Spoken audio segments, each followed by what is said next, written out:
We are back once again, and the 80s have hit this episode. We have the Dodge Omni GLH. It's not quite the S, but it is the GLH. And no, it's not even the GLH-T, it's just the GLH.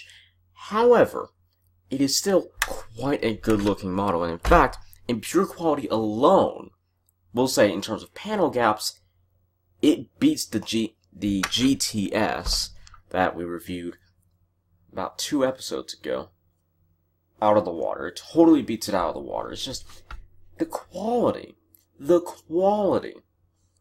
is so much better. The paint job is so much better because it's actually got a little it's a little bit metallic, and it just, the color is so vibrant, it's so bright. There is a little bit of a gap on the front bumper where the bumper is. You can see a little bit of blue there, but you know what, I don't really mind that. And if anything, that might be how it's like on the real car, too. I really don't mind.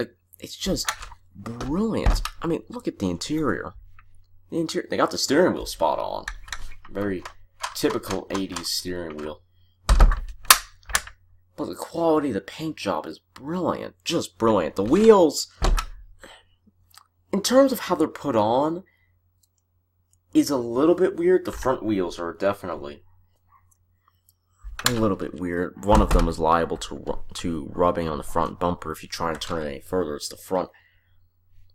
Oh, let me just turn my hand here. It is the front right. You see, you turn it there, and then turn it past. That's it rubbing on the bumper. So, little bit of rubbing there, which is a little bit of a shame. And then the rear tires. The rear tires, there's something not quite right about it. I think the tires might be a little bit too big on them. Like the sidewall looks a little bit too tall to me. But, I mean, come on. It even has a license plate that says 644 Egypt? Well, EJP. But either way, it's cool because it's not just a license plate. It is a registration as well. And it'd be funny if it was a real registration as well.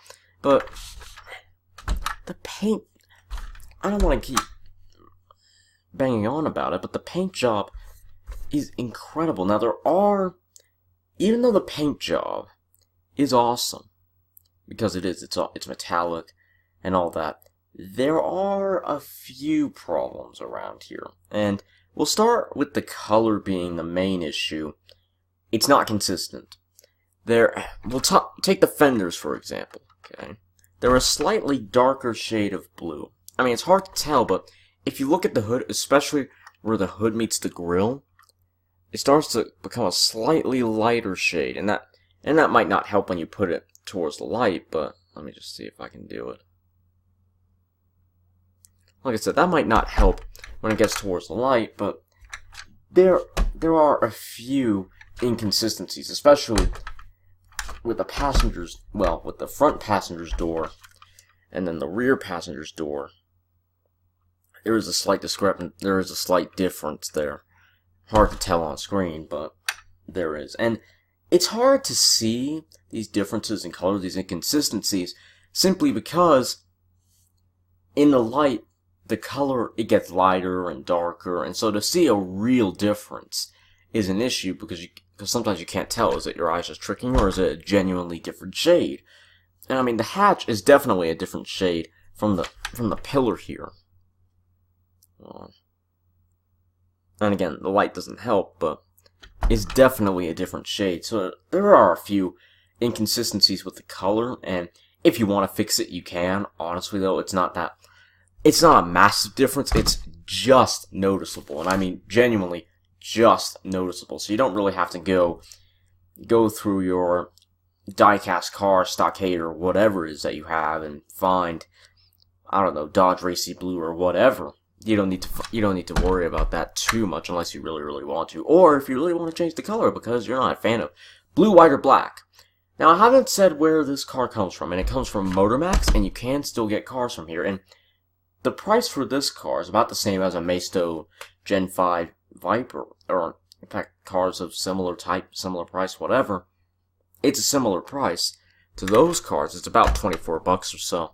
And I can't guarantee this for every 1/24th scale model from Motormax, but the Omni at least is around that price, and you're getting a much better model for it. Also, it may not look it, but the hood can stay up on its own, which a few Maestro models can't say, even in 18th or 24th scale, 1/24th scale. But one thing I want to show, if I can hold the hood up, is the detail in that engine bay. I mean, Maestro have done pretty good before, but that is true detail. I mean, the air filter, the suspension shocks, you don't really get detail like that from Maestro, because the colors may be totally off, but at least the shapes are there. Well, when I say shapes, I really mean molding, but it's all right there. It's perfect. This model is pretty much 5 out of 5. There are a few problems, but if you look past that, this is a really, really high quality model for a really, really good price.